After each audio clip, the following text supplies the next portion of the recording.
আসসালামু আলাইকুম ও রহমতুল্লাহি অবরাকাতুহ। প্রিয় দেশবাসী, এখন যে জায়গাটুকুতে দাঁড়িয়েছি সেটা সেই পৃথিবীর জন্মলগ্ন থেকেই একটা বাগান বন।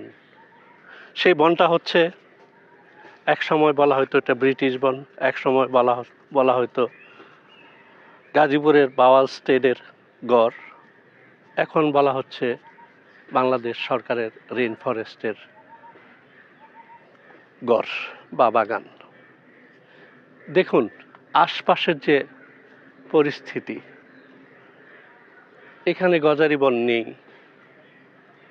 প্রকৃতির দেওয়া যে গজারি গাছ, সুন্দরী গাছ আগে ছিল, জাম গাছ, ফাঁকে ফাঁকে আম গাছ, বিভিন্ন ফল ফুলের গাছ, বিভিন্ন ঔষধি গাছ, সেই কিন্তু আজকে আর এই মুহূর্তে কয়েকটা গজারি গাছ ছাড়া এইখানে ঔষধি গাছ বলতে তেমন কিছু নেই, ফল ফুলের গাছ তেমন কিছুই নেই। দাঁড়িয়ে আছে মানুষের লাগানো বেশ কিছু একাশি গাছ দেখছেন।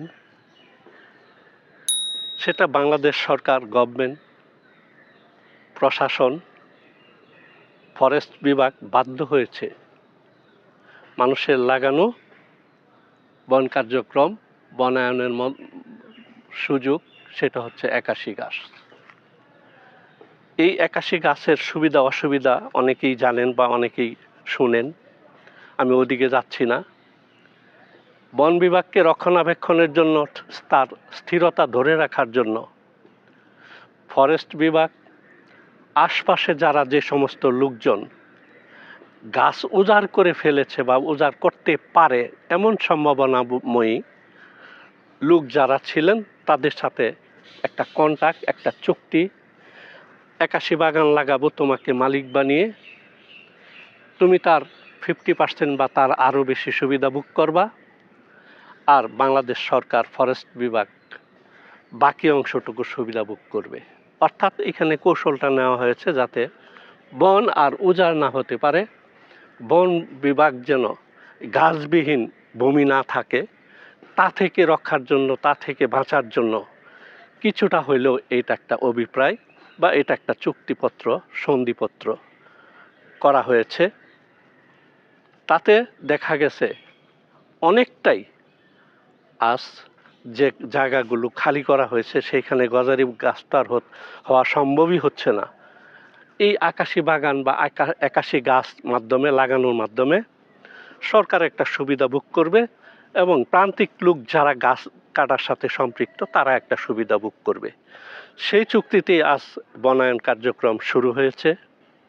এটা আসলে একটা বুদ্ধিমানের কাজ। কিছুটা হলেও মানুষ বন বিভাগ যে সুবিধা, বনায়নের যে সুবিধা, পূর্বের অসুবিধা বা সুবিধা সকল কিছুই মিলে একটা সমতায় চলে আসছে।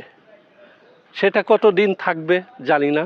দুঃখের বিষয় হচ্ছে, আগে বন বাগানে আমরা গরু ছাগল নিয়ে আসতাম, দেখার কিছু না কিছুই পরে দেখতাম হয় গাছের ভিতরে মৌমাছির জাক, খুদে মাছি যেটা বলি, বা কোনো গাছের উপরে মৌমাছি, কোনো গর্তে মৌমাছি।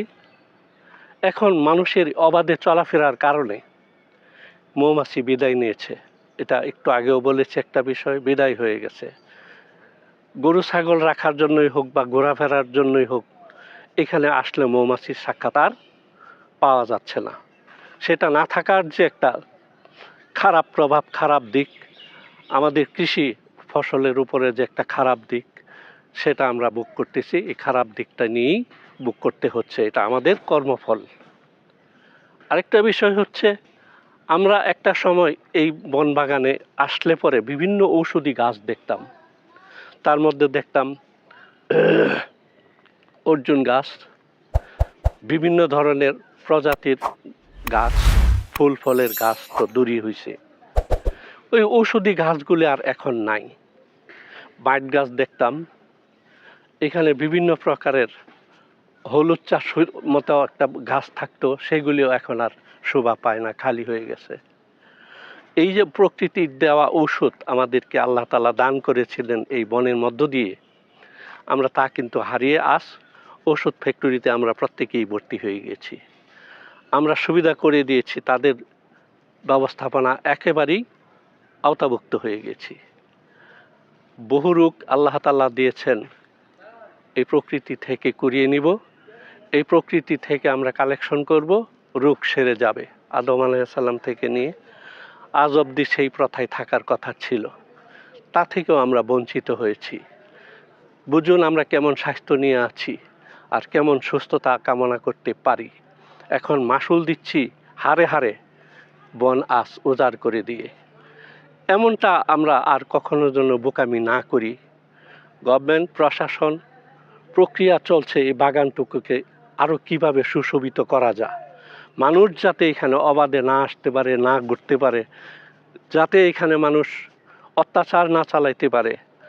তাহলেই হবে কি, অনেক ঔষধি গাছ, অনেক বিভিন্ন প্রকারের ঘাস, বিভিন্ন প্রকারের হার্বস এইখানে পাওয়া যাবে পূর্বের মতোই, এমন পরিকল্পনা প্ল্যান চলছে। বেতগড় আনা হচ্ছে, বেত বাঁশ আনা হচ্ছে, এইগুলিরও সুফল আমরা ভোগ করতে থাকবো, ভোগ করব। এই সুবিধাটুকু মাথায় রেখে, এই বার্তাগুলো মাথায় রেখে আমরা সুযোগ করে দেই, প্রশাসনকে সুযোগ করে দিই, ফরেস্ট বিভাগকে, ফরেস্ট ডিভিশন যেন এগুলো চালিয়ে যেতে পারে। আমরা এই প্রয়াসটুকু যদি না করে দেই, আমরা সৃষ্টিকর্তার কাছেও জবাব দিতে পারবো না, এবং মানুষের যে এত ক্ষতির কারণ হচ্ছে সেটার অংশ আমরা যারা ধ্বংস করেছি, এই ধ্বংসের হাত থেকে বা এর অংশ থেকে আমরাও মাপ পেতে পারবো না। আশা করি আমি কথাটুকু কি বুঝাইতে চেয়েছি, বুঝাইতে পারছি কি না, সেটা যদি না পারি এটা আমার ব্যর্থতা। যদি কিছুটা হলেও বুঝিয়ে থাকি বা বোঝাতে পারি, সেটা আমার সফলতা। তো সেই সফলতা আপনাদের মধ্যেও আসুক, থাকুক, সেই বিবেক শক্তি, প্রাণ শক্তি ফিরে আসুক। প্রত্যেকের কাছেই এই উদাত্ত আহ্বান জানাচ্ছি, আপনারা এই ডাকে সাড়া দিন, দেশটাকে ঘুরুন, বন বিভাগটাকে প্রত্যেকেই সংরক্ষণ করুন, প্রত্যেকের জায়গা জায়গা থেকে আসুন, সহযোগিতার হাত বাড়িয়ে দেই। বাগান আগের মতোই অটুট আসুক, ফিরে আসুক আগের জায়গায়, সেই প্রত্যাশাই করি, সেই প্রত্যাশা রেখেই আজকে আমার কথাগুলো এইখানে শেষ করছি। আল্লাহ হাফেজ। দেখা হবে সবুজের বাংলায়, দেখা হবে গজারি বন বিভাগে, ইনশাআল্লাহ।